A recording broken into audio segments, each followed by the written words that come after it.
25 separate presentations to council meetings, all in opposition to council's favourite option. Not one person has spoken in favour. Few, if any, questions of speakers were ever asked, nor were any of the key errors or issues raised challenged by councillors or later followed up. The councillor block of Inderman, Levito, Hawkins, Turner, Casado and Alley may have been forced to sit and listen, but they have not heard our key messages. They have treated us as an annoyance and with contempt. It is this flagrant disregard and disrespect of resident opinions that is most galling. This attitude is not restricted to us. Other community groups have experienced similar, among them Revive Lake Cat-Eye, the new Aquatic Centre, the sealing of the Hatch Road and the sale of the crematorium. Council's community engagement, we think, should be rewritten to read something along these lines. Let us know what your opinion is, but don't expect us to take any notice of it because we know best.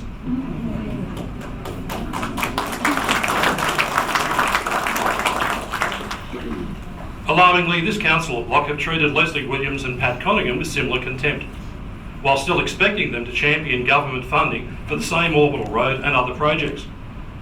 They are in denial about both Leslie and Pat's clearly communicated opposition and refusal to support council's route.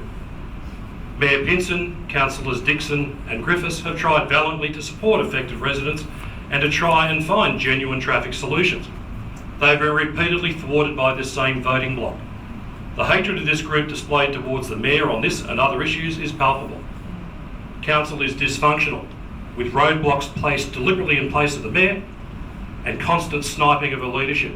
It is no wonder she sought the intervention of Shelley Hancock, the Minister for Local Government, to investigate the workings of our council.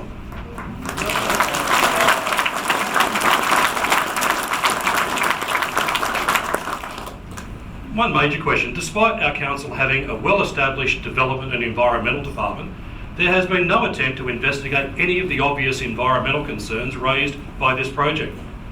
Their preferred route passes through sensitive wetlands containing known delicate ecosystems and acid sulphate soils that, if disturbed by any construction, be it an imaginary bridge, could cause catastrophe in our waterways. Although our koalas often gain media attention, there are numerous other species under as much threat from this orbital road proposal. Now, they include squirrel gliders, golden bell frogs, bird species such as the Australasian bittern and swift parrot, just to name a few. We have the ludicrous situation of no effective koala management koala management policy in effect in our council, only a non-implemented draft in its 4th version.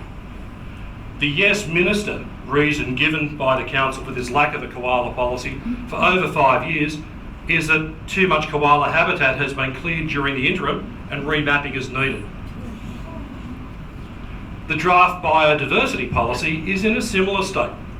Clearly our council places developers above wildlife protection, investing more in koala statues than in the real deal.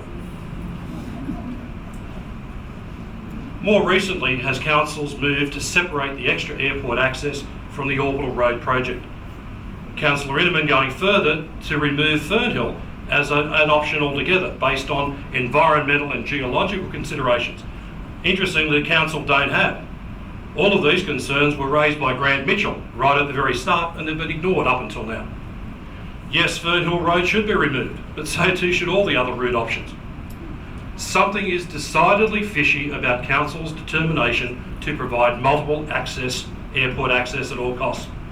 This seems to be less about the airport and more about council's massive investment in and around the airport business park, which it will likely sell off to developers.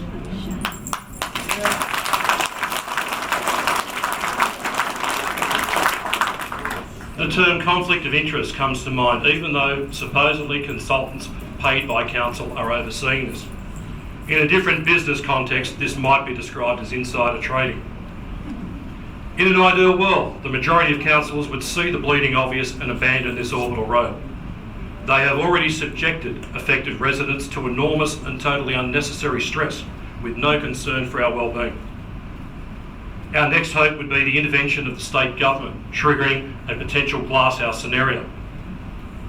If there was a modicum of integrity shown, those councillors and council management responsible for this disgraceful waste of our resources would fall on their swords and resign.